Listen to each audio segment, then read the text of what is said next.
নমস্কার বন্ধুরা, আজকে আমি দেশি মুরগির ঝোল রান্না করব। তার জন্য দেশি মুরগিটা ভালো করে ধুয়ে নিয়েছি। আর এখানে নিয়েছি পেঁয়াজ, আলু, আদা, রসুনটা ভালো করে কেটে ধুয়ে নিয়েছি। এখানে লঙ্কা আমি মিক্সারে গুঁড়ো করে নিয়েছি। আর এখানে ভাজা মশলা করবো, তার জন্য জিরে, ধনে আর গোটা গরম মশলা একসাথে হালকা করে ভেজে আমি গুঁড়ো করে নেবো। দেখো বন্ধুরা কীভাবে করি খুব সহজেই। দেখো মাংসটা আমি মেখে নেবো। লঙ্কা, যে হলুদ, জ্বালাগুলো দিয়ে দিয়েছি, আদা রসুনটা বেটে নিয়েছি, আর লবণ জ্বালাগুলো পরিমাণ দিয়ে দিয়েছি, সব কিছু দিয়ে তেলও দিয়ে দিয়েছি যা লাগবে, দিয়ে ভালো করে মেখে নেবো। দেখো সুন্দরভাবে মেখে নিয়েছি, ঢাকা দিয়ে রেখে দেবো। তো গ্যাস দিলে কড়াই বসেছি, কড়াইতে শুকনো খোলায় এইগুলো ভেজে নেবো।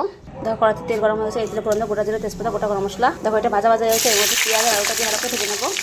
দেখো পেঁয়াজটা ভালো করে ভাজা হয়ে গেছে, এর মধ্যে মাংসটা দিয়ে বলে কষিয়ে ঢাকা দিয়ে দেবো।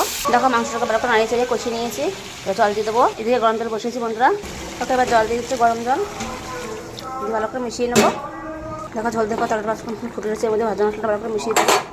দেখো মাংসটা মতো হয়ে গেছে। যদি ভালো লাগে থাকে চ্যানেল সাবস্ক্রাইব করে দিও তোমরা।